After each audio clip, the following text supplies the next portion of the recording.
Nick. Tys, man. Welcome. How you doing? Oh, look, I'm okay. Isolation hasn't gotten me down just yet. That's good. I'm still kicking its butt.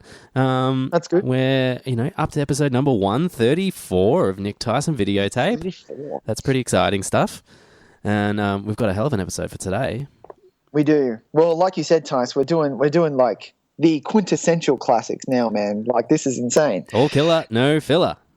And we're doing James Cameron's Aliens, 1980.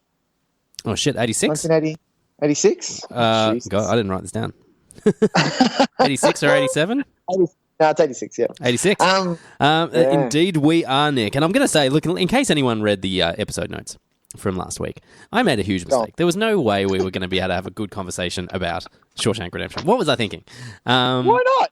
Because we'll be so boring. It'll just be like, oh, this is really sad and really moving, yes. and isn't that lovely? That's not what people tune in to Nic, Tys and Videotape for. No, they tune in for, face huggers and pulse rifles. Yes. Well, and to hear you laugh. We can't. I don't think there's many opportunities in Shawshank. There's not a lot of laughs in Shawshank, no. No, it's not the laugh fest that you want it to be. No, but we are. Yes, so we did make a last minute change. Because I definitely made the wrong call on that one, and I'm much happier we made the call on this, watching Aliens again for the 37,000th time. Exactly. I think we both confirmed what we always suspected. It is a fucking awesome movie. It really is. It really is. I was thinking during this watch, before we get into it, obviously, that I was like, oh, maybe I'll be bored this time. You know how you get to a point in your movie watching of classics like this, and you go, oh, you know what? I'm going to put it off because what if it's shit? What if I don't like it? You want to hold on to those memories that you had with your brother or sibling or whatever, and both of you were freaking Marines killing aliens going, let's rock, yeah! Look, you're not wrong. And I went in with a very similar feeling, wondering if it was just going to feel like going through the motions now, that it's it's aliens. But I can say pretty safely that it does not feel that way. No, not at all. But we will get to that, Nick. Like I said, it's episode number 134 of Nic, Tys and Videotape. Hey everyone. Hey everyone. Nick, why don't you tell the people at home where they can find the rest of our shows? Well, yeah, sure. So if you would like to tune into 133 episodes of Nic, Tys and Videotape, you're going to find a little bit of gold in there. Me and Tys, we like to talk films. We've had some guests over the time. We do have some segments that are like Halloween and Christmas and what else, Tys? We do a couple of top 10s that you might like to listen to. That's it. But other than that, you can hear all these things on iTunes podcasts or wherever you find podcasts, really. Just search Nic, Tys and Videotape, which is NIC and TYS, Tys and Videotape. We are on all the other socials as well, which is Facebook, Instagram, Twitter. We do have a Gmail account, which is nictysandvideotape@gmail.com. And Tyson and myself, we're on YouTube, and Tyson and myself are also big fans of the Letterboxd app. So if you are on Letterboxd or you don't know what it is, download it. It is free. And look us up. Tys, to follow Tys is TYS_videotape, and I am NIC_videotape. That's it. Also, if anyone is at all interested, we do have a website through our hosting platform, which is lovely. The very fine people over at Libsyn who have looked after us for the entirety of our podcasting time. But yeah, if you are at all interested, the website that we run that they provide for us as part of their service, which is really awesome, has recently had a bit of a facelift. And maybe you want to go check it out because it looks pretty cool. If I don't say so myself, because I did it. So, if you want to head to nictysandvideotape.libsyn.com, you can have a look at some of the cool new layout. You can do all kinds of stuff there. You can listen to the episodes. You can leave us a comment. You can share the episodes from there. You've got embedded players. It's got a little thing on the side so you can see what's happening on our Facebook page, and you've got archives to all of our old episodes there, and all the ways that you want to be able to get in contact with us, you can find really easily on that website. So it's worth having a look. That's nictysandvideotape.libsyn.com. So you can go and have a squiz at the new looking fancy schmicky website. Hey Nick, so we're going to forego talking trailers this week, which is going to be, I think, a kind of a on and off again tradition of ours for the next however long until we know exactly when movies are going to be releasing. Exactly. So I thought we'd jump to our segment that we usually say for the end of the show to kick us off today. Yeah. Nick, what's that one called? Which is... What did you watch this week? This week. Nice. I love it. I love a bit of Skype lag. It really works a treat for this, doesn't it? We'll see how we go. We're trying to figure out some stuff to avoid that. That's true. We might sound a whole lot different this episode. You never know. Nick, we've continued on our ridiculousness of just watching everything all the time. I know, right? So, but I don't think we've got much else to talk about today. So we can probably take our time and just we'll go one for one until we're out, I guess. Okay, let's do it. What do you want to talk about first? Where was I up to last week? I'm going to start with... Well, I went on a little bit of a... Oh, no, I did that. What did I review last time? I don't remember. I can't remember what you talked about either. That's all right. I'm actually not even going to worry about the ones that I did watch last week that I didn't talk about. I feel like if you didn't talk about them last week, too bad. They're gone now. Yeah, fair deal. All right, well, this week... I'm going to watch. I love watching trilogies, and because I haven't rewatched Lord of the Rings in a while.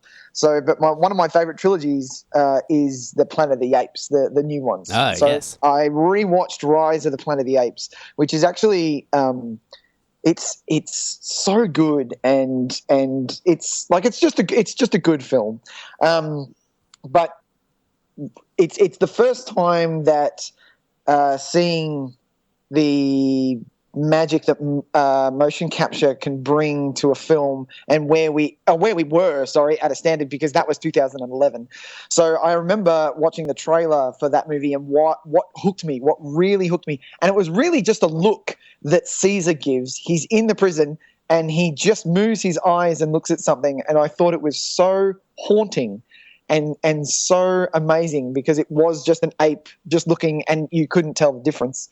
But yeah, I'm a big fan of this trilogy. I'm going to start it again and rewatch Rise of the Planet of the Apes. It's kind of a little bit hard to watch, especially if you are an animal lover, which a lot of people are. Mm-hmm. It's even though these aren't animals, and obviously no animals got hurt, or apes, especially on these films, but man, it's a hard watch sometimes, because these apes are being treated really poorly, it goes into kind of what those movies stood for. Because back when Heston did it was a play on slavery and what we're doing to other human beings, right? And that still plays in these, like it really is. But yeah, I'm a big fan. Yeah, me too. Although I've got to be honest, I've only seen Rise once, maybe twice. Mm-hmm. And to be honest, I kind of skip it. I started Dawn, and watched Dawn and War quite happily. I'd do that, but I should go back and watch Rise again. It's I know I own it, but it's definitely still in the cling wrap from when I purchased it on Blu-ray. So. That's right. You'll get there. I'll get there at some point. But yeah, I think you're spot on there. I think those movies, the reason why we end up, getting so emotionally attached to those to the creatures is just kind of testament to the filmmaking, that we're able to feel so much emotion for these CGI characters. So that's how you know they're good movies. One of my favorite things, and it was very, very poignant. The end credits of this movie shows how the virus spreads from the pilot. Oh yeah. And I was like, "Oh, this is a little real. This is a little real right now." It's what is it? It's the simian flu, isn't it? It's the simian flu. Yeah. Now this isn't the one that pops up in War when they lose their voice. That's like the second part of it, isn't it?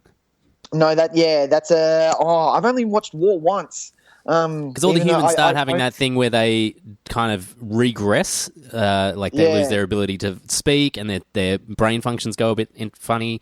And I thought that was it was like the secondary wave of the flu. It was.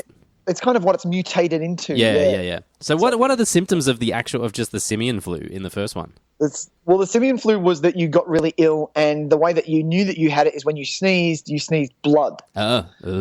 And then your body just broke down and died. Yeah.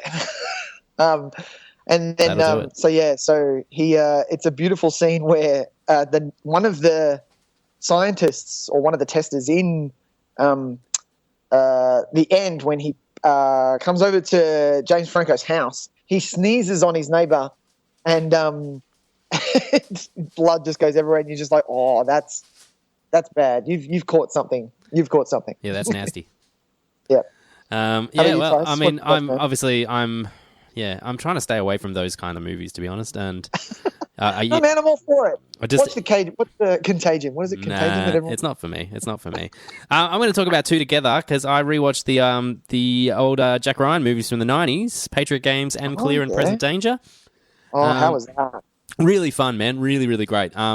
I'd seen Patriot Games a hell of a lot more than Clear and Present Danger. I don't think I'd ever actually watched the whole of Clear and Present Danger. I think it was a little bit... I remembered the first hour quite well, but from there things got really hazy, and I was thinking as a kid I probably fell asleep or got bored of it because it's... I think they're both really excellent movies, and really, like... we've talked about this a little bit, but a breed of movies that we just don't get anymore. Like just solid, smart, grown-up thrillers, spy thrillers. Yeah. It doesn't rely on gadgets or, ridiculous action set pieces or anything like that. It's just a really good spy movie. I think I lean a little bit more towards Patriot Games because I think it just has a bit more of a personal stakes to it. I don't know how long it's been since you've seen them. Like a little while. To be honest, I haven't seen either of them. Very good. Yeah. They are very easily watchable at the moment. They're streaming everywhere, and I really do recommend them. The first one, Patriot Games, is got to do with IRA terrorism, and Sean Bean is the main bad guy in it. And while Jack Ryan and his family are just hanging out in England, he kind of inadvertently stops a terrorist attack. And in the process of stepping in basically as a civilian and stopping that, one of the IRA people die, and that's Sean Bean's little brother. Right. And so Sean Bean then goes on a personal kind of vendetta against Jack Ryan. While there's all this other kind of worldwide intrigue going on about who's actually, is it the IRA? Is it this branch of the IRA? What's their next target going to be? Blah, blah, blah, blah, blah. But what I really like about it is that, it maintains this real personal stakes to it. So as the finale, almost the entirety of the finale is all about revenge, and I really kind of like that because it does feel a lot more personal. I think, but it's a really good movie. Sean Bean's really quite terrifying. It's the first kind of Sean Bean film I remember watching as a kid. And we used to watch Patriot Games a lot as a family. It was one of those. It used to be on TV all the time, and we'd always sit down and watch it. So even though I haven't seen this movie for, I would say, at least 25 years, I was remembering it like photo perfect at points where I was like, "Oh, this is about to happen. This is about to happen. Oh my god, I haven't thought about this movie in so long, but this is about to happen." And then Clear and Present Danger. It's Harrison Ford is really reliable in both of these. I think he's putting in a great performance. Clear and Present Danger is a bit more of an elaborate spy tale. There's a lot more layers. There's a lot more, backstabbing and secret twists, and the corruption goes all the way up to the highest levels of government and all that kind of stuff. So it feels a little bit more. It's a bit crazier. It's a bit more full on. Lacks a bit of that personal stakes to it. But I would say probably is as an equally, if not a more well made movie. It's about half an hour longer, but probably just jumps by.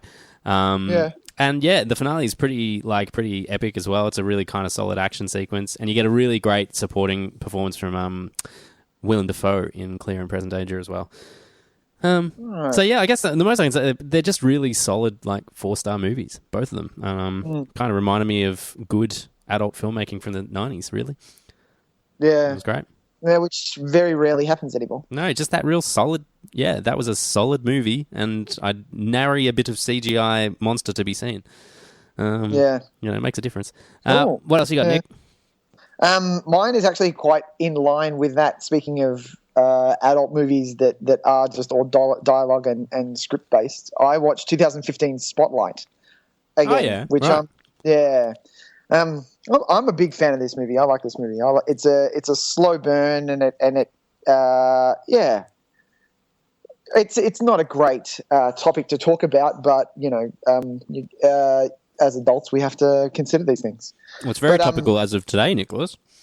It is, yes, very today. Which is some really great. Ridiculous news today that everybody can. But to be honest, and in watching this movie, like it wasn't going to go any other way. Like if you pull back and look at it, we all thought what was going to happen today was going to be the start of maybe a change, but looks like corruption still is a big thing in this world. Yeah, Spotlight is really funny because it very, very much like any drug movie, like Blow or something like that, it kind of Hollywoodizes journalism, which for a drama, it's good. Like a lot of people who make the comment that I just made don't understand that we watch movies to get entertained and to watch the action that is, whether it be cops or journalism or superheroes or a dance studio or anything like that. Like no matter the topic, as long as it's entertaining,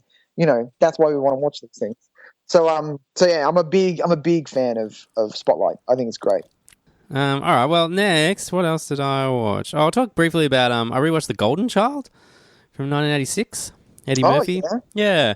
This was one of the movies that I found on the one of those new streaming things that I've discovered through utilizing the VPN. This was on Pluto TV, I believe, which is a free streaming service. You just got to watch some ads, which they're kind of interesting because they're American ads. So it's always you're kind of like, hey, what are ads like in America?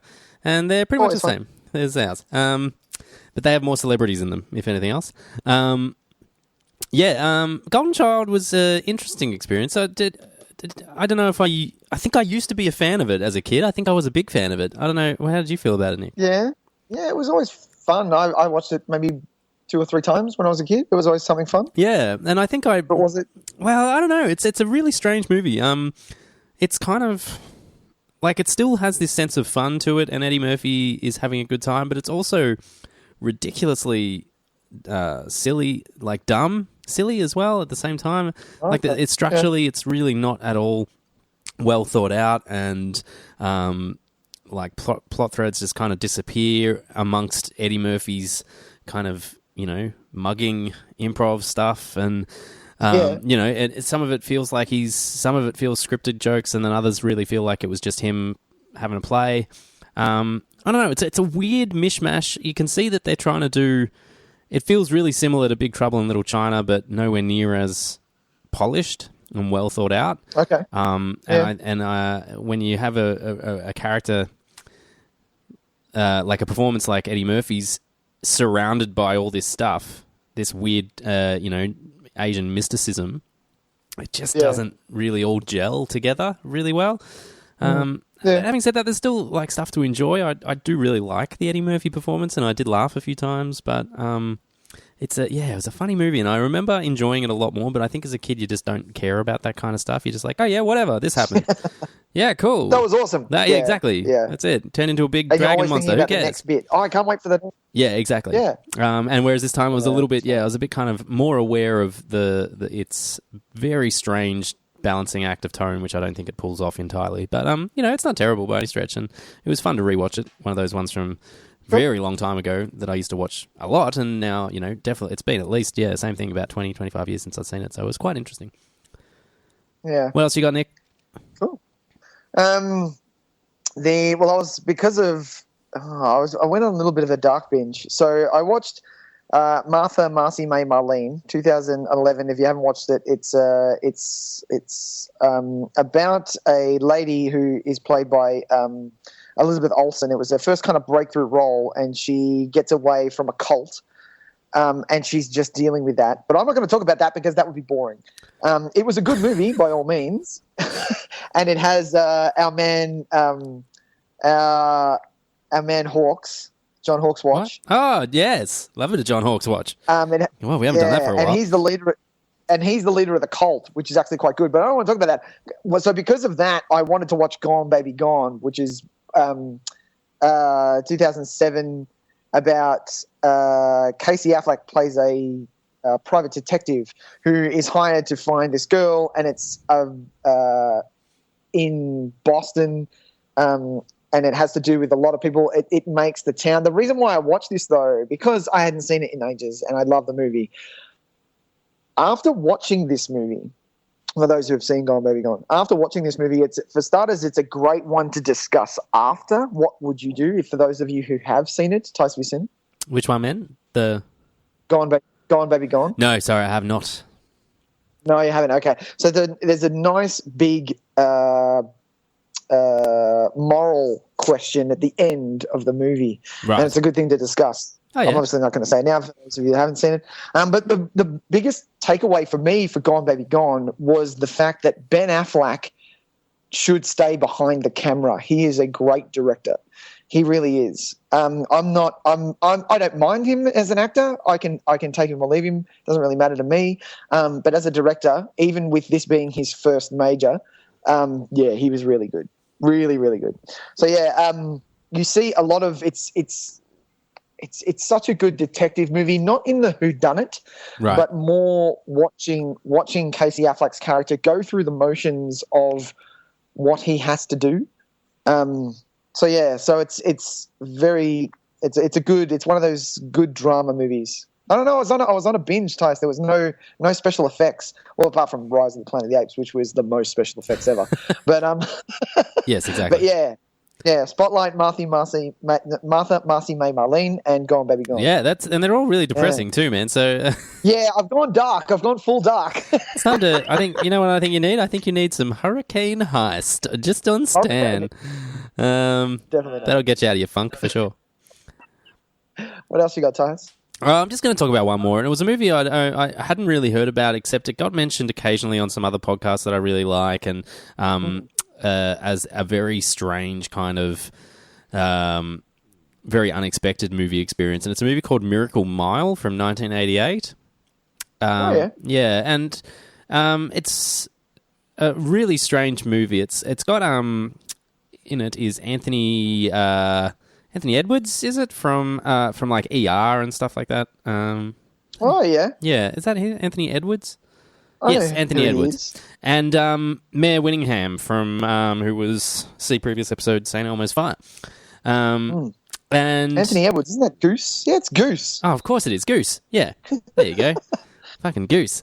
Goose. Yeah, so it's a weird movie about a guy who falls in love with this girl after a couple of dates, and it's really sweet. And they arrange to meet when she gets off work at a diner.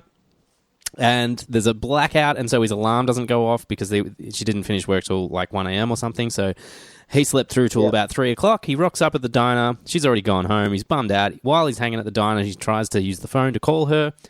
The diner phone, the payphone rings back, and he thinks it might be her ringing. He picks up, and it's actually a kid a young guy who is panicking, talking about how something's happened. It can't be undone.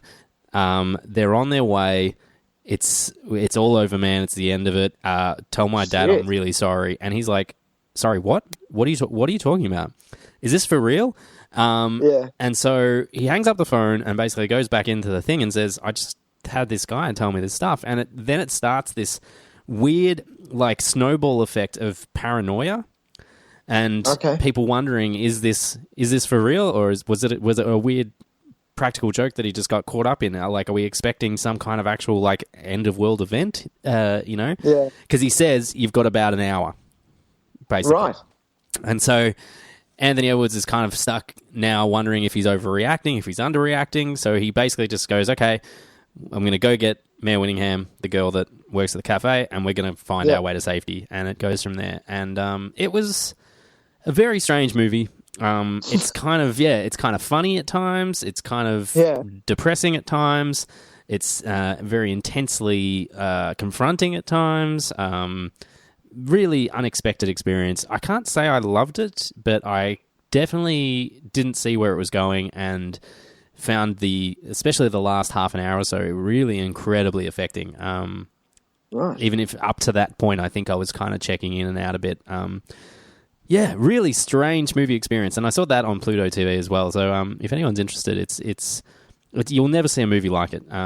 Miracle Mile on. I've heard of it. Pluto I remember TV. the cover of the video store. Well, that's funny because I'd never seen the cover before either. Like I think whenever anyone talked about this movie, I think I just thought they were talking about Moonlight Mile, which is the Jake Gyllenhaal and Dustin Hoffman movie that Brad Sibling directed. I think wrote and directed. So I think maybe I was kind of mixing those two movies up in my head. But this is definitely not that. Right. Yeah, and so I definitely recommend it, but in this particular climate, it was maybe hit a bit close to home. So, okay. Yeah. Yeah, cool. Very good. You got anything else, Nick? I've only got one more that I wanted to talk about. So, like you said, Tys, I went to the dark. So I went the darkest I could probably go. Oh, God. And, I know what this is.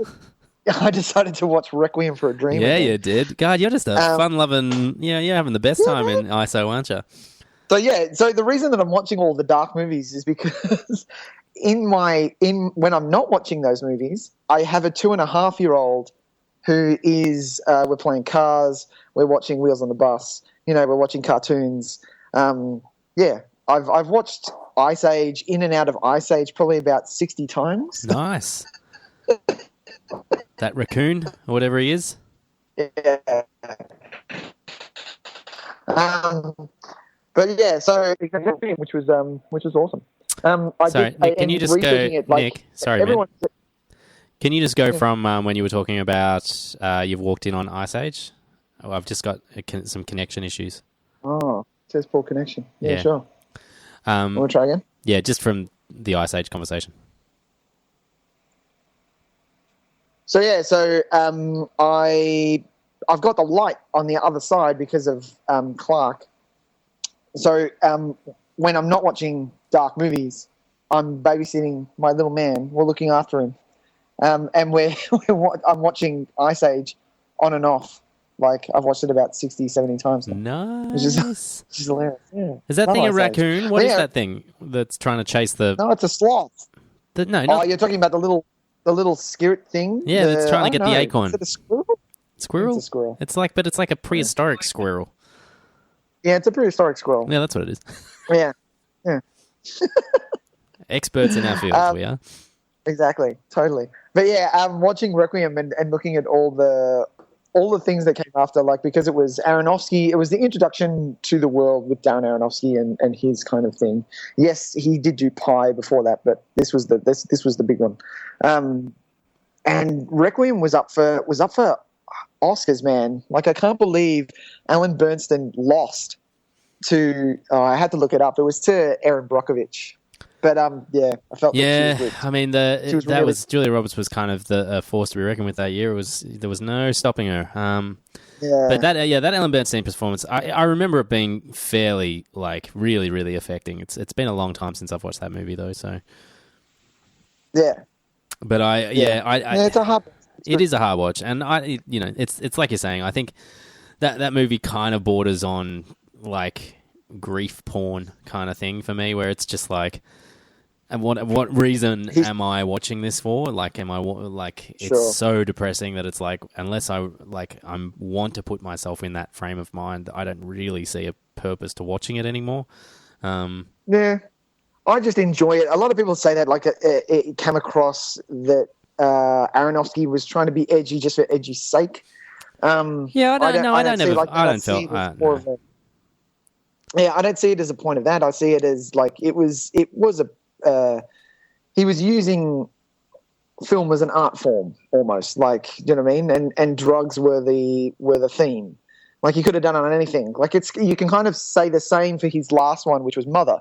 So yeah, that being, if he is being edgy for edgy's sake and his theme is religion, so yeah. I get what you're saying. I think he does, I really like Aronofsky. Don't get me wrong. I think, I really appreciate what he does. I think stuff like The Fountain, and I even like Noah. I'm a defender of Noah, and I know not a lot of people like that movie. I actually think it's pretty great.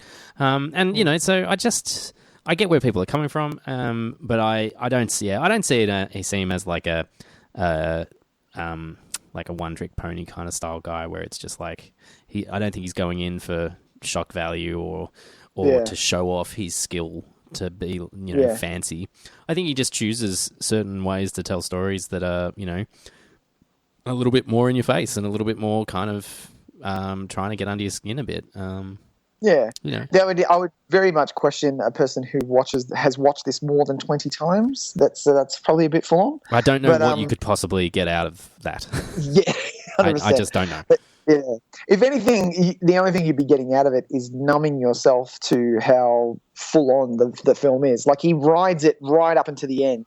Like how the last 10 minutes or 15 minutes, it doesn't kind of let you breathe at all. No, they're all...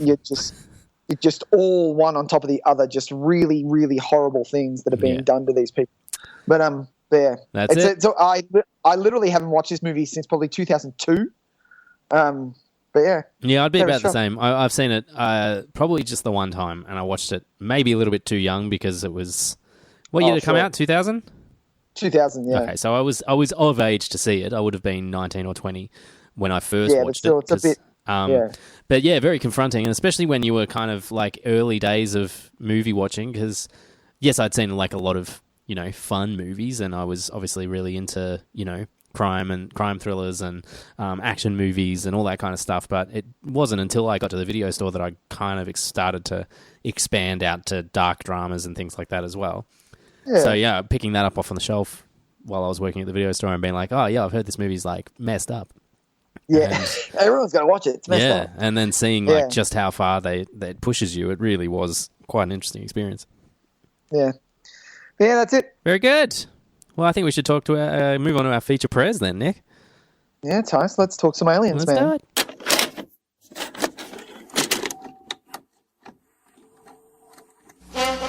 And now for our feature presentation.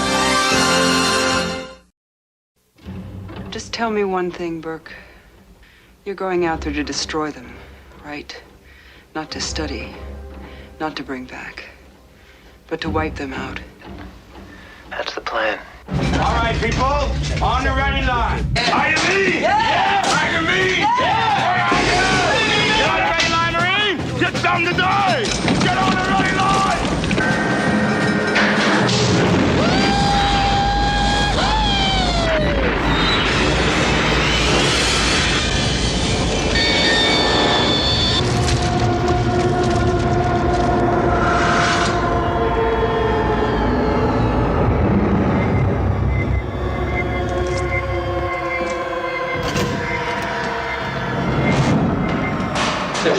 Get your light up here. Keep back, don't scare her. Movement! Talk to me, Hudson! I got signals. I got readings in front and behind. There's nothing back here. Look, I'm telling you, there's something moving and it ain't us. Get them out of there!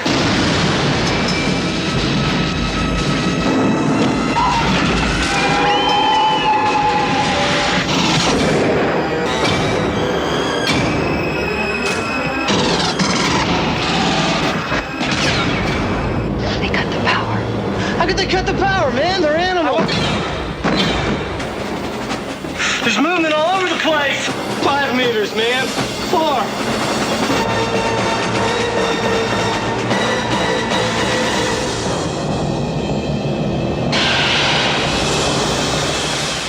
Aliens.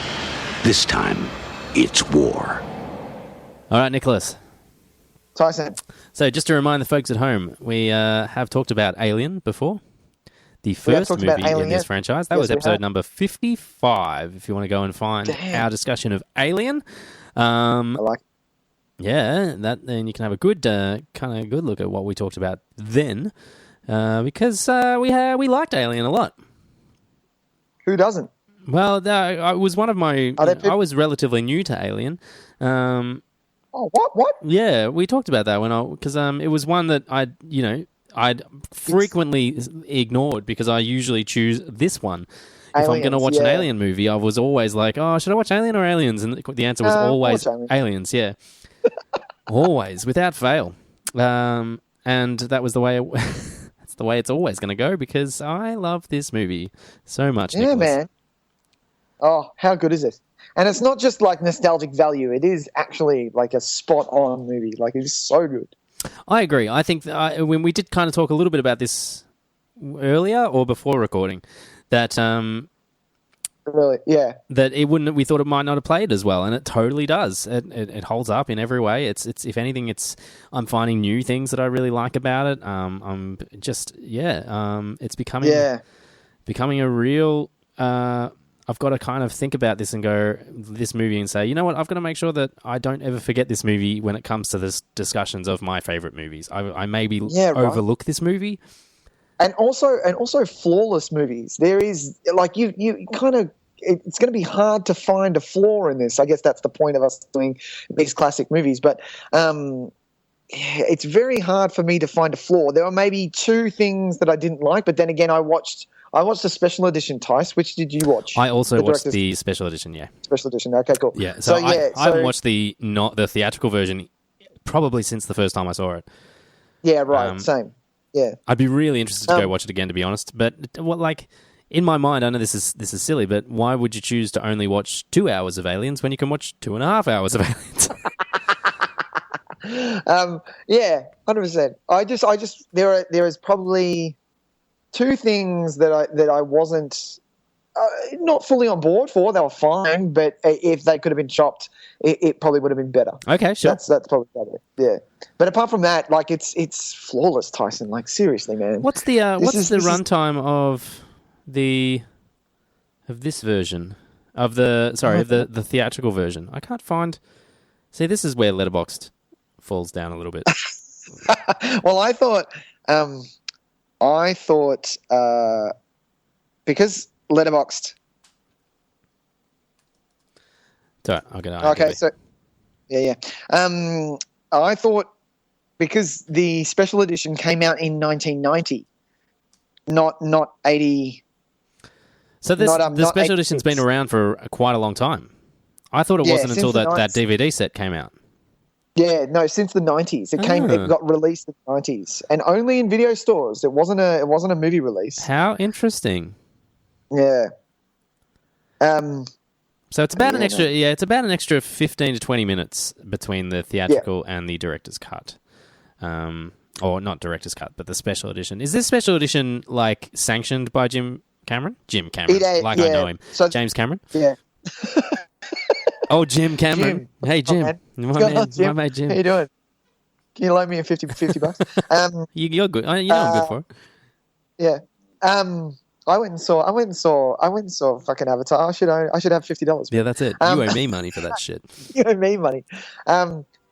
Yes. So on the DVD that I watched, so my beautiful Blu-ray, when you do select, because it gives you the option, do you want theatrical or special edition? When you hit special edition, he says, yes, I wanted this and this in this version. Yeah, great. And it was actually Sigourney Weaver who wanted the start scene. When you know you're watching the special edition, it's that start where she's sitting in the park or the forest or whatever, and she asks about her daughter. Oh, right. Yeah. She wanted that back in. Well, I mean, it's it's nuts to think of that movie without that stuff in it. Because to me, the subtext, all the mother-daughter subtext stuff, and the maternal kind of struggle that she goes through, and that is like that to me is the heart of this movie. Like, you'd be just silly to cut that stuff out because it just gives it so much more emotional depth, and that's what makes action adventure films memorable is whether or not you have an emotional connection with the lead characters. So, and it's one of the major reasons why you see that she goes back for Newt. Not that it's not just I'm going to rescue the little girl. It's no. She has more of a connection to the little girl now.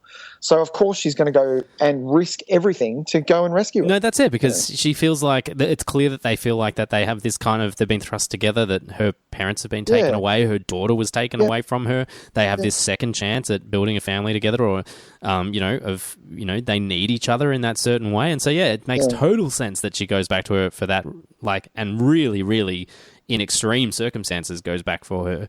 And look, I'm not saying that Ripley without that extra backstory wouldn't, because she's still an honourable person. But it just means so much more to that character. And the moments when she finds her little, we're jumping straight to the end, but who cares? When she finds the thing that the tracer. And she just breaks down because she thinks that's it, Yeah. like that she's lost her chance. Like, to me, like if she didn't have that real motherly connection with her, that scene wouldn't play as honestly as it does. Wouldn't work, yeah. Like, because That's so true. it's like she's had to deal with the death of her daughter once, and she's not dealing with that, and now she's had to deal with this surrogate daughter, the death of her as well in the same 24 hours or 48 hours, and you can see that it's a breaking point, and then so without it, it just doesn't have as much emotional depth. Yeah. But yeah, I think is that the only major difference between the cuts? No, there's the other one. The other ones are the other ones that I wasn't a fan of. It was I can see what James was doing. It was kind of a throwback, James, my man James, throwback to throwback to Alien, Jimmy Boy, throwback to Alien, where he where before their sleeping pods open and they wake up, it does a kind of a tour. Which is, if you remember Alien, Tyson, before the movie started, it did a massive tour of that ship. So, it was kind of the whole movie of Alien is a real kind of slow, very methodical camera movement. Yeah. You feel every nook and cranny of that ship, and deliberately so. So, yeah, I get where you're going with that. So that's not in the... I think I know the shot you're talking about. That's not in the theatrical cut? No, that's not in the theatrical cut. The other one, the one that I wasn't a big fan of, is Bill Paxton saying "check it out" about 50 times. When he's explaining all showing off the guns. Yeah. How interesting! That is also a scene that I thought, I don't like this scene. Why don't I like this scene? I was like, what is the point of this scene? Yeah, he keeps saying "check it out, check it out, check it out." I'm like, dude, I'm gonna fucking punch you. It's funny because maybe at the end of this watch, the thing that had changed the most for me is my opinion of Hudson. Is it Hudson? Oh, really? Yeah. Hudson. As a character. I get his point in the movie, and I wouldn't want the movie to change it, but I don't like Hudson. And I'm not endeared to him because of his, marine-style bravado, that where he's a real kind of loose cannon. I'm much more interested in Vasquez and stuff. Vasquez. Like her badassery is so much more interesting to me than Hudson's show-offiness. And yes, I know it's concealing actual insecurities and stuff. But to me, he just grated on me, and lines that I used to find funny and kind of hey, they're kind of iconic, like the Game Over Man. I was just kind of can we just... I don't need him in this movie anymore. Which is a real shame because, it's Bill Paxton and we love Bill Paxton and R.I.P. Bill Paxton because he does make every movie better. But in this circumstance, in this watch, I was kind of I think I don't want him out of this movie, but I've changed the way I feel about him. Absolutely. Yeah. The only other massive scene, which it's interesting because I kind of prefer it in the theatrical cut, is you don't see Newt's parents. You don't see her parents or her brother. Oh, you don't see that scene where they... No, you don't. That is not. You don't see any of that. You don't see any of the people that are at LV-426. You don't see any of those. All you get is the fact that Paul Reiser says we have lost contact with LV-426, and that's it. And they rock up to a desolate town. Interesting. And that's it. Interesting. Yeah. Okay. And that's I kind of like it better that way. So that they go into an absolute unknown, and do that. I don't know why. I just prefer it a little bit more that way. I get where you're going, and it creates a bit more mystery. Builds probably creates a little bit more tension through that opening kind of half an hour where really nothing happens. They just kind of slowly walk from room to room, exploring. It would probably create a little bit more tension through there. Yeah, interesting. I don't not need those scenes, but I could see a more tidied version of this movie without them, for sure. Yeah. Interesting. Yeah. Very interesting. Although, speaking of things that changed throughout this viewing, where I used to kind of be a bit Newt's a bit annoying, I love Newt. She's the best. I love Newt. She's great. I've always loved Newt. She's so badass. Like, and especially very aware. She's not a dumb kid.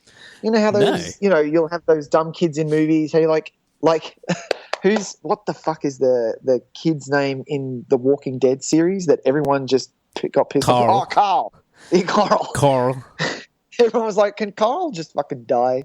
But no, with Newt, she not only would she kind of preempt what was going to happen, she was a survivor on her own without any training, just like Ripley said, and she was badass, man. She's very resilient. Very, I like how this movie kind of makes Newt and Ripley the smartest people in the room a lot of the time, which is really great. And really the second smartest people are the people that are willing to listen to them, and that's someone like Hicks. Hicks, yeah. Like they're often given the alternative choice that is the best choice, and it's usually theirs, and you see that through like the way that Newt has managed to survive by herself, as like with just being basically a ghost in the place, you know? And she's so awesome, and like still manages to have some. Well, it's I think it's probably Ripley's doing that. She manages to find some humanity again because she's a bit of a feral. She reminds me of who's that feral kid from what's that movie? Waterworld? Is that the feral kid from Waterworld? Maybe or no, Mad Max 2. I am Mad Max 2. Yeah. She kind of reminds me with at the boomerang. Start. Yeah, that kid. And then obviously Ripley brings back a sense of humanity and all that kind of stuff to her, and I just love little moments like the Ripley asks if she's okay and she just throws a thumbs up.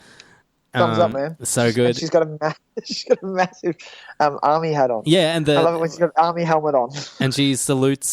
She salutes somebody. Hudson. Yeah. I love it. I love her little interactions. I love her dialogue. I love the scene when she puts her to bed.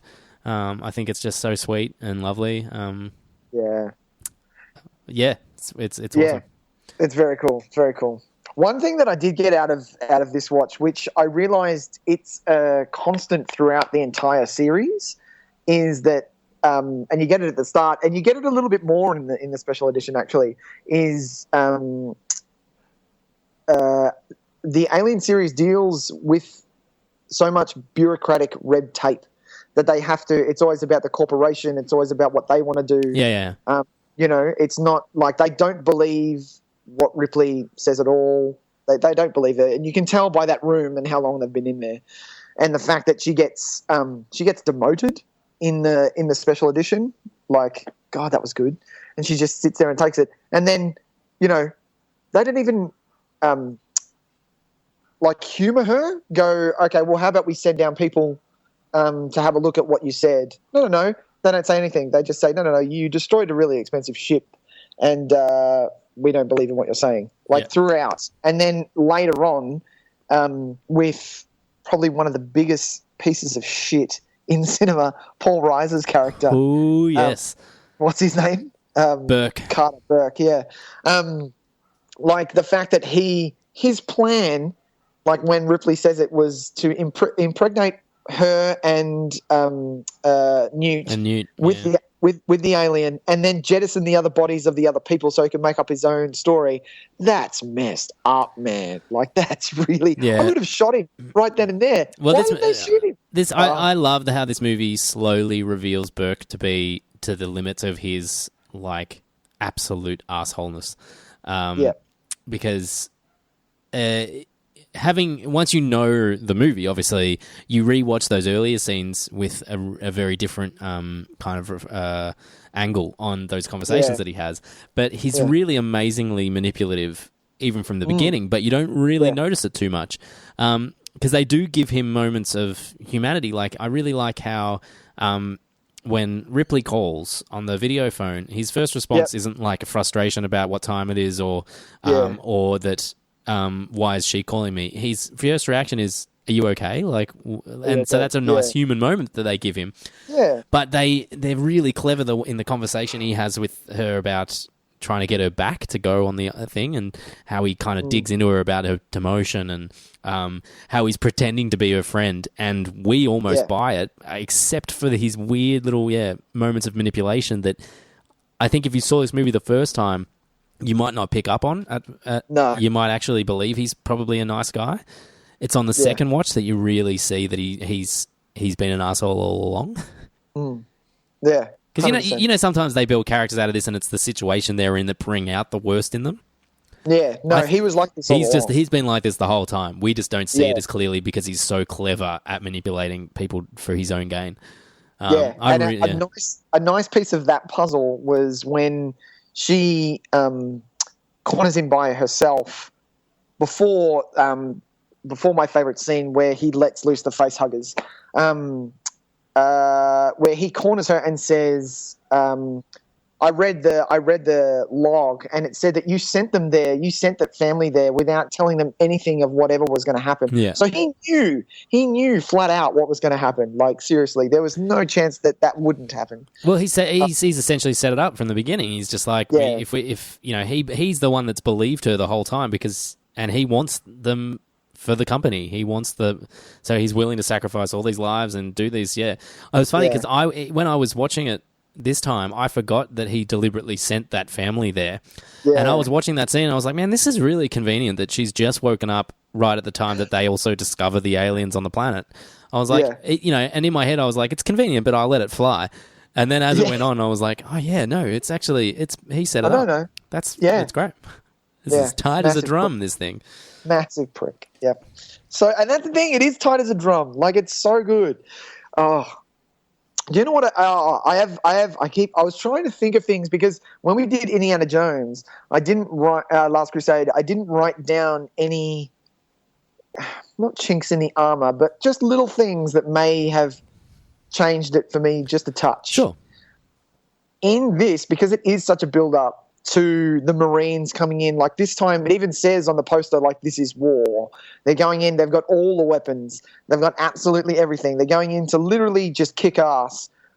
What I don't like is that their clips get taken away with the reactor. When Ripley points out that they're underneath the reactor, and if they fire their weapons and it hits it, it's going to explode. Have it be that they keep their guns and still what happens. Do you know what I mean?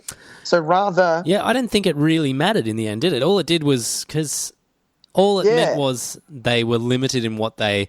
I think they were trying to limit their resources. But, so what are they... They're shooting pulse rifles at the end, aren't they? So they're not the same as their... They're not the same as their normal ammunition that they gave their clips away for? Is that something different, or...? No. They're still firing that. That's the normal stuff that they would have been firing. Okay.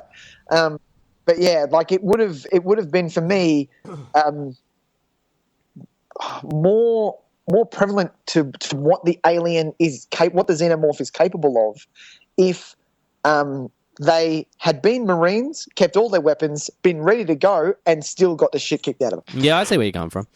You know what I mean? Yeah. Yeah, I find that I think it's just it's a functionality in order to get them more attention. Well, to get them more on the back foot from the beginning, which is it's fine.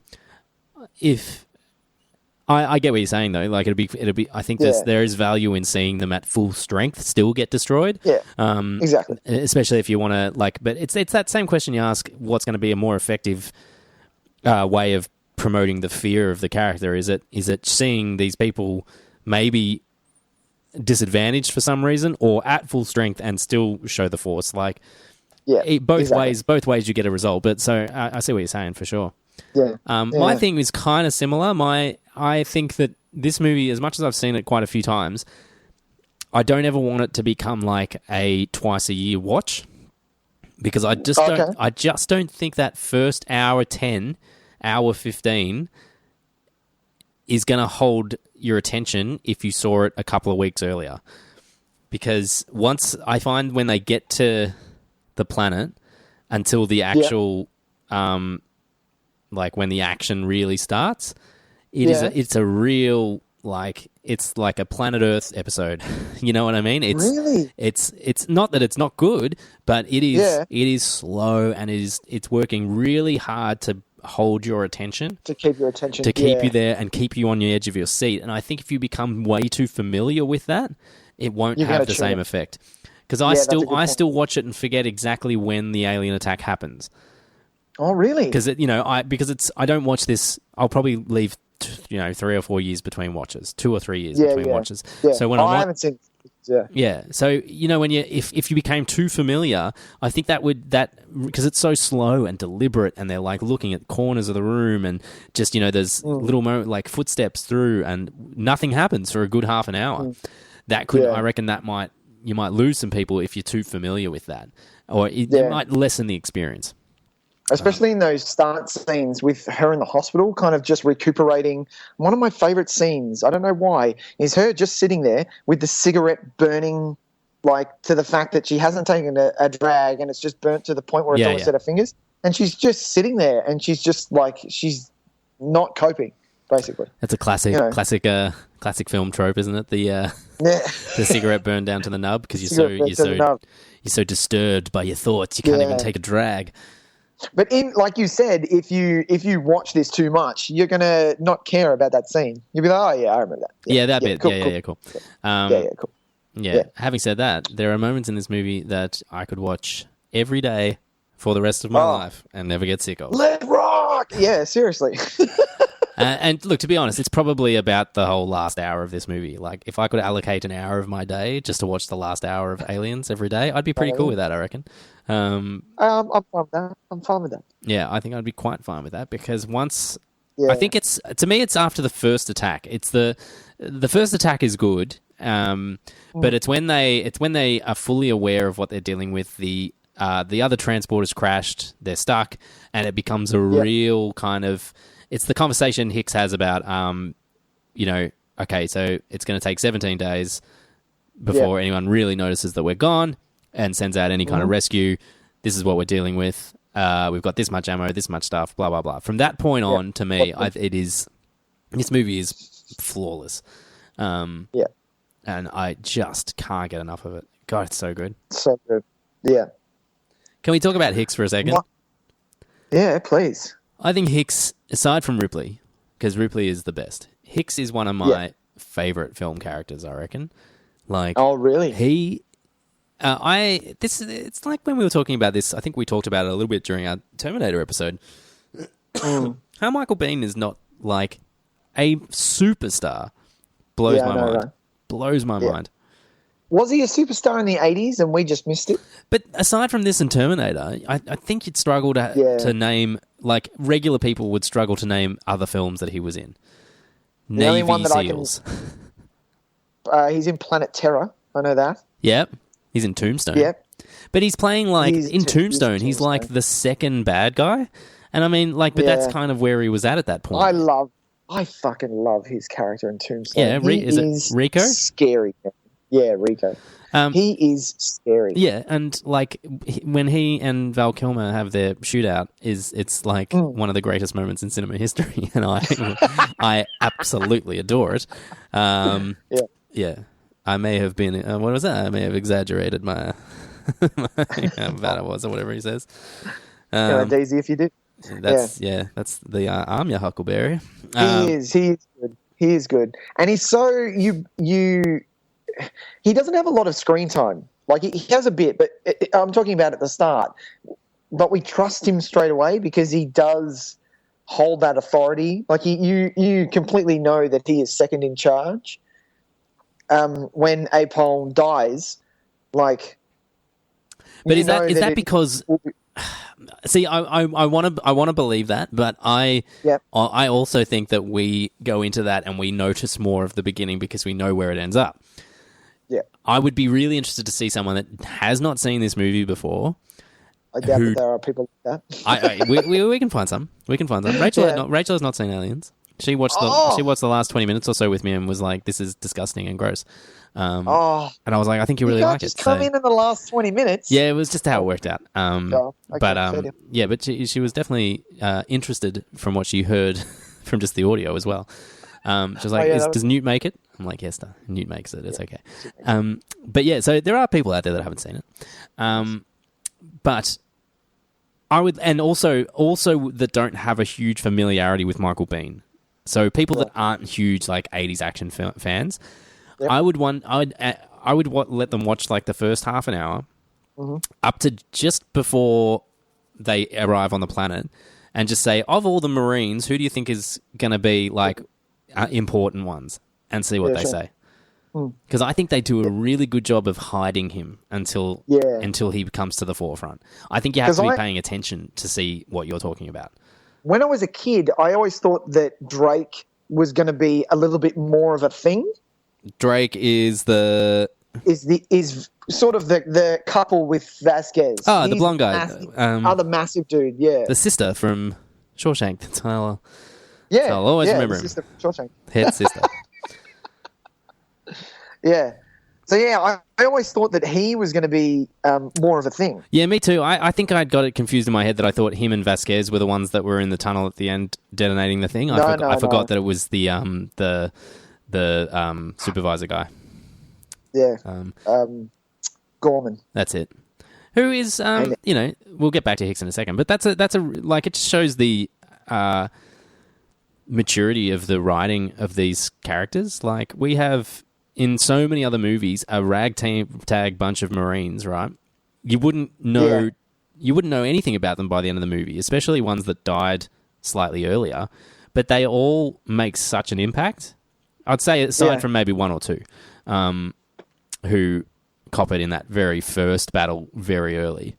Yeah, which you don't know. Like, they have names, but you couldn't pick their faces. No. I was actually trying this time. I was actually like, where are they? And you see them very briefly. But yeah, that's about it. Yeah, there's one like younger black guy, the one that ends up holding all the ammunition. He cops it really early. That's Snow. Yeah. There's the female doctor, or the one that gives the medical report on Newt. On Newt, yep. And there's one other guy. She's the one that goes up in flames. Right. Because Snow has the flamethrower, but as he dies in that way that people do, they hold the trigger. Yeah.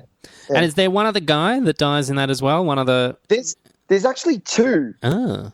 Because they talk about them, but that's it. Right. It's Hodge. Hang on, wait. Let me have a look. Yeah, it's Hodge, which I couldn't pick it out of a lineup at all. And the other one, I have no idea. There's one other younger guy who has like a passing interaction with somebody. Yeah. And I remember I could probably recognize him. But yeah, they actually, it doesn't matter because they are the fodder, I guess. Yeah. We don't need any more than what we get, really. And the ones that last even remotely longer, buddy, what's Crow. What is the other one? What is the guy? Is it Drake? Yeah. Like, the fact that he is so memorable and he dies, 2 seconds afterwards. Yeah. Like, it's really excellent character writing, because we just know so much about all these people by the end. Gorman's kind of, he's a lieutenant, but he's really wet around the ears, like he's... And so he's well and truly in over his head, but by the end he redeems himself and finds his courage that he needs. Vasquez is just this complete badass that Jeanette Goldstein, I think, has just made a career out of playing. Like the toughest, most awesome female characters. But you wouldn't tell it. Like, I remember when I found out who that actress was, and then I looked her up, and she's John Connor's foster mum in Terminator 2. I was like, bullshit, really? I was like, yeah. I know, it's wild, isn't it? That's who she is. She's also the Irish mother in Titanic. She's she's on the slave level of the ship in Titanic, and she's a full nurturing Irish mother. And you're just like, how are these the same people? It's madness. But yeah, and like, if you go to, I do want to talk about Hicks for a bit, because why I think he could potentially be one of my favorite characters. And it was what you were saying, is that without doing anything for the first however long, he is showing that he is the most smart, the most resourceful, the most adaptable, also with this level of this certain amount of humanity through him, that as the others kind of fall away and he's the one that's left, you can see that he was kind of that was just him the whole time, though. There's a reason why he's there at the end, and it's not just because they wanted to make him the one that's there at the end. He's actually the best, the most capable, the one that deserves to be there at the end, because he's the one that's actually, he's listened to Ripley when it's the right advice. He's the one that believes her and says, "All right, no, this is what we need to be doing." Yeah. He doesn't overreact to the situations. He always manages it the right way, but never with any kind of posturing or chest bumping or anything like that. Like, he's just so underspoken. He's so ridiculously hesitant to take charge as well when they're like, "Who's in charge here?" And he's like, "Yes, that's right, it's me." Like, he doesn't want that. He doesn't want the responsibility. No, he'll take the responsibility. He doesn't want the glory of that. He's not in it for that. You know what I mean? I just love him. Yeah. I absolutely love him. And that scene at the end where he's all fucked up and tells her his name, and she's like, it's Ellen as well. Although, come on, does his name have to be Dwayne? Dwayne. Seriously, Dwayne Hicks? That is not a good name. No, that is a backwater town name. Yeah, that was that was in this only special edition. That when they say their first names. Oh, serious? Yeah. No, that's an incredibly strong moment, and that belongs in there because that's like this growing respect between them. That's like the culmination of it in that moment because they don't, especially for him, because in his environment there are no first names. Like people in the military, it's kind of it's your number. Yeah, exactly. It's the title you've been given, and so for anybody you have to earn the respect of your first name, or you have to trust to share your first name with somebody. Yeah, exactly. I think that's a wonderful moment. Definitely want that in there. You know what I'm a big fan of? I love how James Cameron didn't. Well, obviously he didn't copy Alien, but you know how once everything settles down, and like you said, they had their mission and they need to find out what it is that they can do. I like that. They didn't get picked off one by one in horror movie style. Yeah, no, that's a good point. I like that they were a team and they did everything together, and then it was slowly picked apart at while they were fighting. It wasn't like someone went off to check a circuit breaker and doesn't come back. Yeah, for for sure. Yeah. No, I think you're totally right. It's not the first time someone will have said this, but this movie is the perfect example of restructuring a theme of a movie for its sequel. So saying, okay, well, the first movie works so well because it's an extremely isolating horror film, and it makes you feel those moments of dread because you're all alone. And said, well, what if we take that premise but turn it into a team action film? And make it claustrophobic almost. Yeah, well, and that's it. There's almost too many characters at points. You know what I mean? Because there are moments where there's so much going on, and yet it still feels like it doesn't have that same horror. Of course not. But the threat is still the same. Yeah, you just don't have that kind of. You don't feel all alone. You feel but that creates Alien for all its, technical excellence as a film. There is no heart in Alien. I think there is a ton of heart in this movie. No heart in Alien. There is with the crew. I think, initially, but I think it's a very cold movie. You know what I mean? Yeah. You're not mourning for people. You're not really sad when people are gone because you knew them because they had an excellent camaraderie with each other, but we don't mourn them. We don't feel that sadness of people that have gone. But I think in this we really do, and we feel the threat. And when someone like Newt is in danger, we're rooting for him. Whereas in the first one, I think it's less of that. I think we're more interested in the fear and the horror. Yeah, that's true. That's true. Especially when Vasquez and Gorman, the way that they end it. You don't like Gorman, and the fact that he kind of takes a back seat and says, yeah, look, my bad, I kind of stuffed up, what do you need me to do? And the way that they go out by holding the grenade together and just going, this is it, you kind of feel for them, even for a person like Gorman. Because Vasquez, you didn't want it, you wanted her to win. But in that, you were like, oh, man, she's got to go out like that next to him. And you really felt for that. Yeah, but I feel like it's a nice redeeming moment for Gorman, though. Because it is. It is. I like that she acknowledges that she's like, I always hated you. Yet, I think in that moment they're equal, and it's a nice kind of acceptance of what they're both willing to do to save others. You know what I mean? Yeah. Yeah. Because very easily Hicks was about to go back for Vasquez, and Gorman could have just kept going, but he was like, no, you go. Yeah. I'll go get You it. go. Like Yeah. he'd realized, he'd kind of turned it around and was like, no, I can't be this person. I've got to do something brave in my life once if I can. Yeah. So true. I think there's a lot of really well earned bravery in this movie as well, which I really like.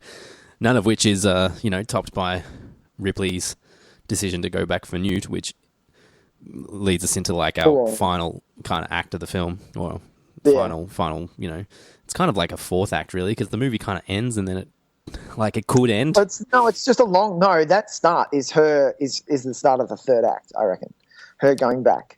Oh, really? Because if you think of that's my third act, because her going back, seeing what she sees, then getting back on the ship, and then everything okay, and then kicking off the finale. Which is really incredible. I think that the Ripley going back is so good, because the fact that they've gone this much trouble and they've somehow managed to get to the plane, and she's just like, "How long we got? We've got to go back." Yeah, like anybody would be not leaving. I love how Bishop's reaction is, "We got to go back." We're not leaving. Okay. What do you mean? Okay. We're not leaving. How good is Bishop? Seriously, Bishop's great. I like the. But this is Jim Cameron. Jim Cameron. I've got to stop saying Jim Cameron. Jimmo. Like we're fucking mates from high school. This is give me a beer. Yeah. James Cameron. I think this is a big.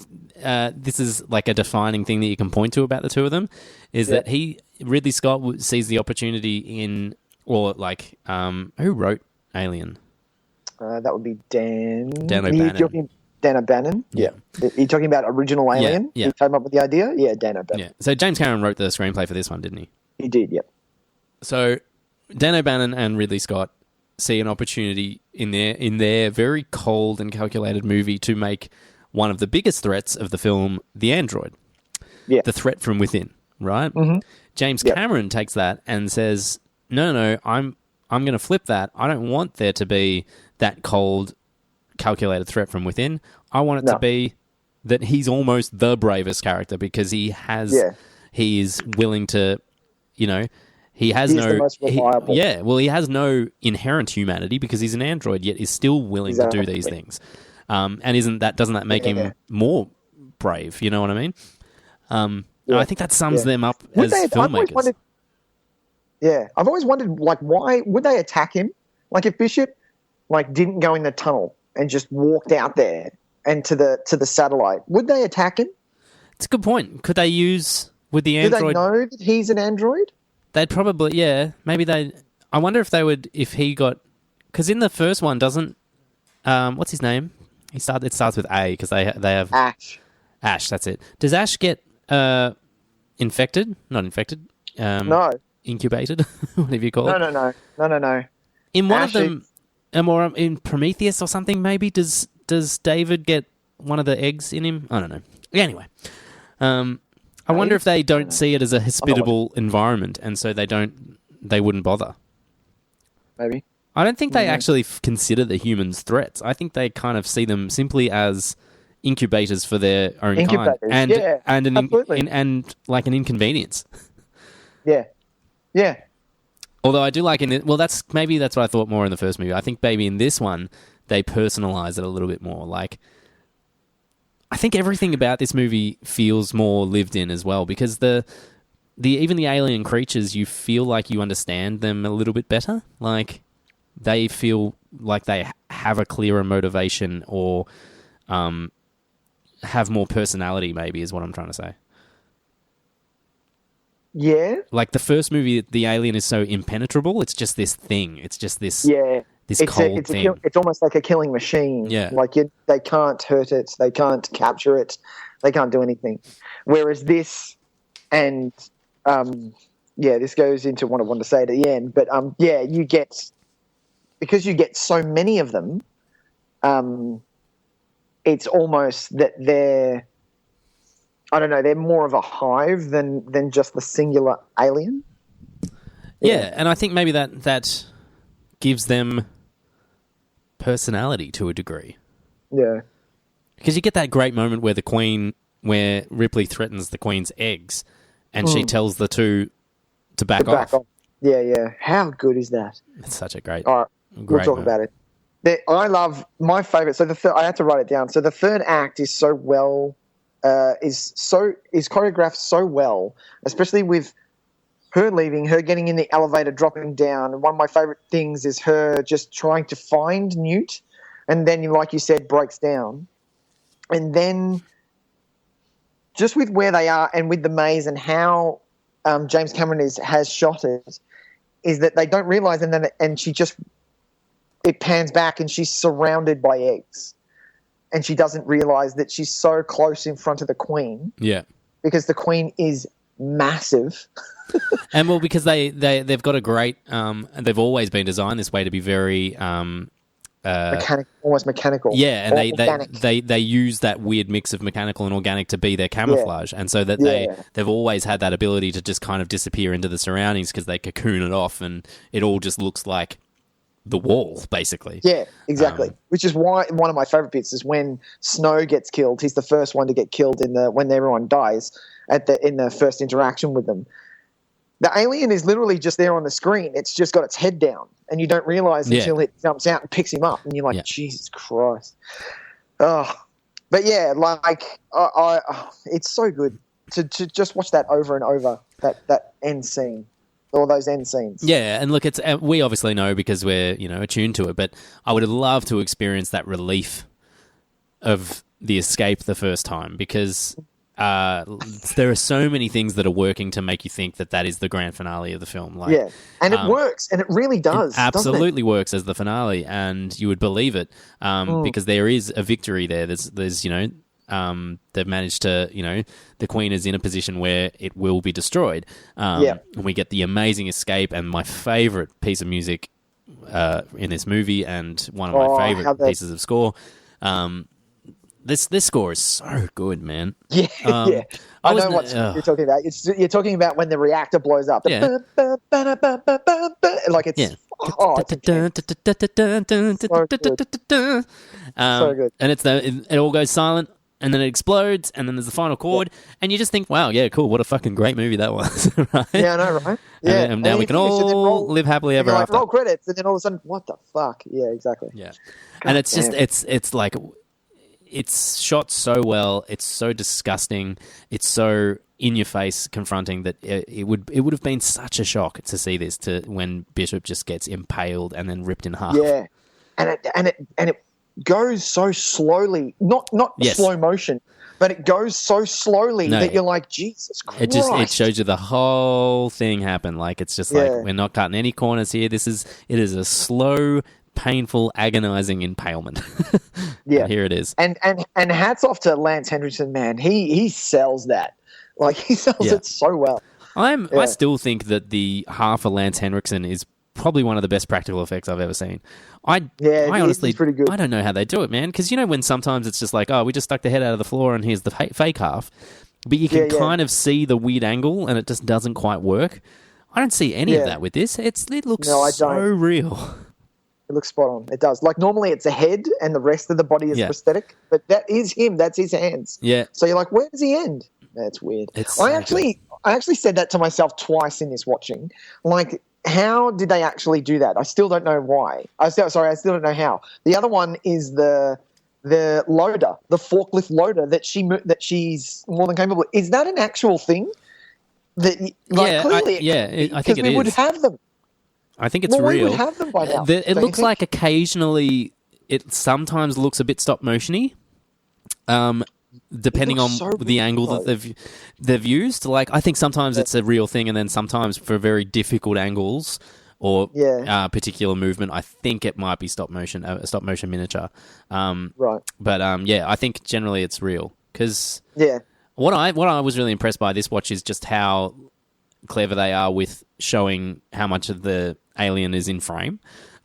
Because I don't think the aliens, aside from the guys in the suits, of course, which is a really easy way to do it. But they never flat out show a full clean image of it. It's either it's of the full creature. It's always, if it might be just a bit of head up, like full headshot. If it's full body movement, it's quick. It's over in a flash. It's blocked by something else. They knew that the technology wasn't all the way there to make fully seamless movement, and they cover it so well. Yeah, they do. They do. It's really good. You know what? One of my favorite things in this with the third act, because and what I do love is that at the start of this movie, because of going in on the fact that this is a sequel, we are petrified of this alien. We know she's having nightmares. We know what it's done. It can't really be stopped and all that stuff. So we're petrified we're petrified of it. At the start of the third act, when she goes in to rescue Newt, she is more than capable, and she's offing them just one after the other, right? Like they're nothing. So that makes us comfortable with the film. So we're like, oh, yeah, we'll be fine. We're going to win. It'll be fine. Roll credits, man. Ripley's going to win. Yeah. And then what James Cameron does is he presents us with a fear that we'd never seen before, which is the Queen, and then it's just a next level fucking threat. Like, it's so full on. Well, yeah, you have to, because that's the danger of saying in a movie like this where it's like, well, instead of just there being one, there's a whole bunch. The danger of that is it lessens their impact over time, because it's kind of like, well, you know, it happens all the time in action movies. It's like once you beat one of them, suddenly they become really easy to kill from then on. But yeah, you're right. So it's a tough thing to juggle, and they do it really well. They manage to keep them threatening, even though, yes, they become less of a threat as the movie goes on and a little bit more, dispensable. But yeah, once we do get kind of face to face with the Queen, it ups the ante like crazy. Yeah. Tys? Yeah, man. What is your favourite scene of Aliens? I think it's the same scene that everybody else would call their favourite scene of Aliens, and that is the reveal of the power loader at the end. And really? Get away from her, you bitch. You bitch. Get away from me, you bitch. I like it. How can that not be your favourite film? Your favourite scene? It's the best scene ever. No, do you know what is? And I don't know why. And I think it's because I love what they are. I love the scene where Ripley wakes up and she sees the water canister is on the floor and it's slightly moving. She knows that there are two face huggers in the room.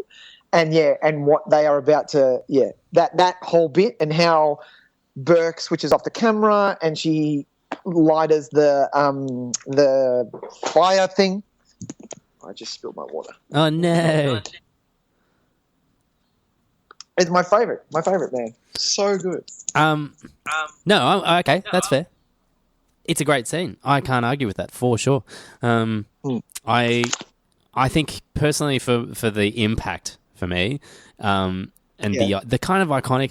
It's almost like James Cameron knew that moment was going to be iconic, and that's like, he's a ballsy filmmaker. I will always say this about him. Might be a terrible human being and hugely arrogant and an awful person to work for, but his arrogance leads to a confidence that I think somebody making these kinds of movies, it's not a bad thing to have that kind of arrogance, because he approaches that moment like he knows exactly what it's going to be. It's a slow reveal. It's like we as an audience are like, oh shit, she's in the fucking power loader, and it pulls up and she just crunches steps forward, and you get that great shadow first of the arms. And then she chunks along forward, and it takes forever for her to say the line. It's like the camera just sits on her for a bit. She takes a step, another step, and we're just like, holy shit, it's going to be a throwdown. And then this great, absolute iconic line of this character that just is so empowering. I read a really funny review on Letterboxd, which was like, technically that line means that this movie passes the Bechdel test, which I saw that. Which I'm actually not certain that's true because of the conversations with Newt and her, because they're definitely, I think they definitely make it pass as well. But that moment, if that was the only moment that was a conversation between two female characters, and that's the way, I'd be like, that's the greatest thing ever, because it's because she is, and she cements herself as not only this really great just character in Ripley, but as an actual action movie icon in that moment. Like, Yeah. it's so strong. And, you know, and there's so much going on there as well. Like, it's one line, but it's the movie in a nutshell. It's this... So true. It's like how he knew Hasta La Vista was going to be just a iconic shot. That's what I mean. I think he's got his arrogance is a good thing for these movies, because I think if he wasn't such an arrogant prick, we wouldn't have these movies, and they wouldn't be as good as they are. Yeah, that's true. Yeah. Yeah, man. Aliens. What else you got, Tys? That's pretty much it, man. Out. Yeah, that's pretty much it. I love this movie. I'm well and truly cementing the fact that I like this more than Alien. Yeah, I really do. Yeah. I need to watch 3 again, because a lot of people hate on 3, but I've got a bit of a soft spot for 3, especially because it's my man David Fincher. Yeah, it was his first film out, and he got treated like absolute shit. And yeah, I like 3. I even like 4. Like, I'll be happy to admit it. I think 4? I think 4 is kind of bonkers. I like the very European-ness of it all. That director that did what's his name? Sure. Jean-Luc something. Anyway, Jean-Pierre Jeunet. Yeah. That's it. I like that whole vibe of it. It feels really interesting to me, and visually, it's quite fun. But for me, then those two especially would never even come close to touching this one. No. And Prometheus can fuck itself. I hated that movie. And Covenant can do the exact same. Do you know what? And this is how much I hated Prometheus. I haven't even seen Covenant. Good. And I am such a fan of these first 2 movies. And do you know what hurts? Someone gave me Prometheus. Someone gave me that. It's sitting on my wall. The only reason I might end up owning Prometheus is that there was a box set on Blu-ray that had the first 4 and Prometheus that they were trying to get rid of really cheap because Alien Covenant was coming out, and so a box set that only has one of the new ones is now pretty much irrelevant. And for quite a long amount of time, it was cheaper than just getting the first 4 Alien movies on Blu-ray. Oh yeah. And this shows how much I just don't want to own Prometheus. That was what was stopping me from buying it. It's like, I just don't want that on my shelf, though. I know. Jesus. Like how, so many people were built up, and it shat the bed so hard. That had one of the all-time great trailers, remember, as well? Like, it was... Yeah. We were so excited for that movie. As a whole, as a civilization. Yeah. Do you think that they come back? You think they'll come back from that? Think they'd be able to make maybe the only thing I want to see is the direct sequel to Aliens with Hicks and Newt, the one that Neil Blomkamp was going to do for a bit, but I don't think he's doing anymore. Sure. I want to see that movie. I want to see Hicks all scarred up running around. I want to see where it goes from there, because I think the direction that it's gone now is just I'm so not interested in. And so I don't need them to continue that and try and make that better. I think they should just jettison that completely. Yeah, and 100%. do what all these movies are doing it now. They're just picking up a sequel from wherever the fuck they want. So why good. So they should. Yeah. So let the Alien movies do it too. Yeah, I want to see an Alien movie where they actually do hit Earth, where the Weyland Company has finally got hold of the alien and is letting it loose. I want to see that movie because that would be fucked. I like the sound of that. I like it. Yeah. So I think that might wrap us up though on Aliens, Nick. Yeah, nice one, Tys. Should we do some crossing the streams? Maybe we can. Let's cross some streams. Yeah. So why don't we have a bit of a sing of that? What are we going to do, Nick? We're gonna crossing the streams. I like it. Yeah, sure. I thought maybe for a bit of fun, why don't we pick let's say, what should we say? Like a sci-fi movie. Oh, okay. I thought you were going to say a James Cameron movie.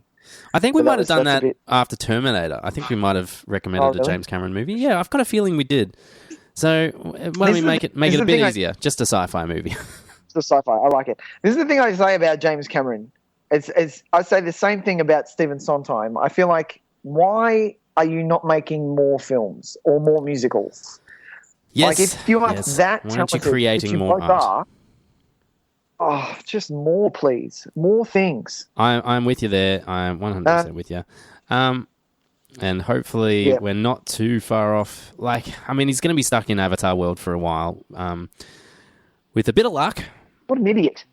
he gets that done and out of his system. No one's seen that. I don't know. No, I think fine. we talked about this last time as well, man. But I reckon people are going to see that movie. I think that's Really? I think it's going to do okay. All right, fine. All right, fine. Fine. Someone go fucking see Alien. Go and see Avatar 2. Tell me if it's good. Yeah, someone else can do it for you. Yeah. Nick, what do you got? Tys, I've got a mad hankering to watch Annihilation again. I think everyone should watch Annihilation. Nice. This is a movie. Yeah, this is a movie that came out 2018 by director Alex Garland, and stars very female-heavy cast, which is great. So it has Natalie Portman, Jennifer Jason Leigh, Gina Rodriguez. It's such a really good movie. So, I found it really good.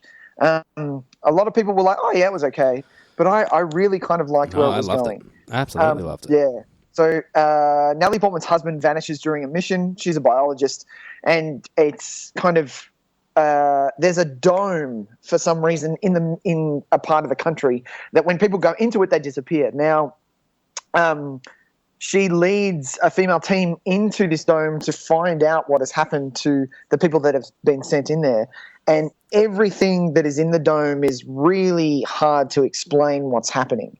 It has probably one of the scariest things I have seen on film. Yeah, I'd pay that. I think I know what you're talking about. Yep, and it is. It's not necessarily a horror movie, but there are things that are in this dome that you have to be wary of. But they're also like the good come with the bad. So there are also amazingly breathtaking things in the dome that they can't explain either. Now, the movie ends with a kind of a "Are we alone?" type question. And I love it. I love where it went. One of the things, if you watch the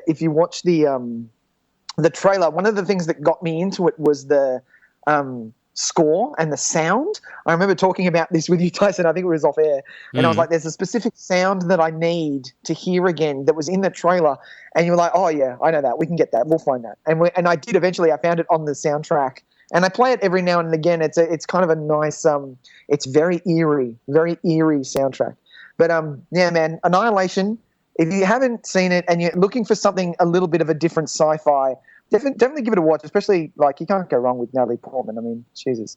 But yeah, Annihilation. It's on Netflix. Yeah, nice one, man. I'm also going to recommend something on Netflix. I am going to recommend from what year was it? Who knows? Does not say. We'd have to look it up, but I'm going to recommend the sequel to a movie that I really like, and this movie is like this is the more ambitious. I just tried to turn the volume down and it played it anyway. This is a more ambitious kind of follow-up to a small contained movie in a similar vein, so I'm going to recommend The Chronicles of Riddick on Netflix. The sequel to Pitch Black, which I think maybe these movies have a little bit in common, in the sense that Alien is pitch black as to Aliens is The Chronicles of Riddick. Very nice. A really ambitious, crazy, lore-expanding movie that takes this character that worked so well in this isolated horror movie, sci-fi horror, and then gives him basically a whole universe to play in. It doesn't all work. Some of it is kind of ridiculous. Judi Dench is like a weird ghost lady that floats between time and she's in a big bloody space opera. But you've got, Amazing. Carl Urban's in there as like playing a real badass role. There's great action. Really, it's quite a long movie, and it feels like a real space opera kind of style thing, and it's a lot of fun. Sure. And I prefer this kind of Vin Diesel, to be honest. I miss Vin Diesel doing these kind of movies over over the Fast and the Furious things, where he's almost my least favorite character in the Fast and the Furious movies. Yeah. And whatever I saw him in recently, Bloodshot, which was kind of dull and uninteresting. And so I like when he was doing Riddick. I really enjoyed that Vin Diesel. So, Nice. yeah, that's just on Netflix. You can check it out. Chronicles of Riddick. And you don't need to have watched Pitch Black to watch it either. You'll be fine. Oh, okay. You'll be fine. I didn't know that. No, if you want to know a little bit about the character, it's worth watching. But honestly, the stories are in no way related, if I remember correctly. Maybe very, very small amount of relationship there. But Do you know Vin Diesel owns that franchise? I didn't know this. I found this out 2 days ago. The Riddick? Yeah, right. He owns it. The studio was like, yeah, you're not going to make any money off it. Have fun. You can have it. He should make another one. Done. Yeah. What the hell's he doing? I know. All right. Well, that's going to wrap us, Nick. That was Yeah. Aliens from 1986. Thanks for joining us, ladies and gentlemen. We hope you enjoyed this episode of Nic, Tys and Videotape. Nick, We do. just Tys. give us another reminder of where we can find our show. Ladies and gentlemen, thank you so much for listening to us. We are Nic, Tys and Videotape. I hope your ISO time is going well. I hope you're smiling. I hope you're doing some things that keep you busy. If not, I hope you're staying up till 4 o'clock in the morning playing video games, which is what myself and I would like to do. But I have a little man, so I can't do that. But other than that, like, subscribe, rate, review, all of those things on Apple Podcasts. If you are a fan of our show, we would love you to do so. Other than that, you can follow us on all social media, which is Instagram, Facebook, Twitter. We are on YouTube. And Tyson and myself are big fans of the Letterboxd app. So if you do wish to follow us, Tyson is TYS_videotape and I am NIC_videotape. That is correct. Now, Nick, we haven't talked about next week yet, but following on from our all killer, no filler, it will be something good, no doubt. It will. I'm looking forward. So maybe we'll just we'll do like we did last week, just stick to the social media accounts, and we will give you some kind of clue as to what's coming up next. Or if you want to read the episode notes, even though I totally botched it on the last episode notes. So if you watched Shawshank waiting for this episode, it's not like you had to watch a shit movie. You got to watch Shawshank, so it's not that bad. One of the best movies of all time. That's it. But we'll let you know as soon as possible what we're going to be doing next week. Yeah, stay safe, everybody. Keep doing what we're doing. It looks like we're doing it right, so let's keep doing it. Exactly. Exactly. Nick, I'll see you next week, bud. Thanks, man. I'll see you soon. See you, man. Bye, buddy. Bye.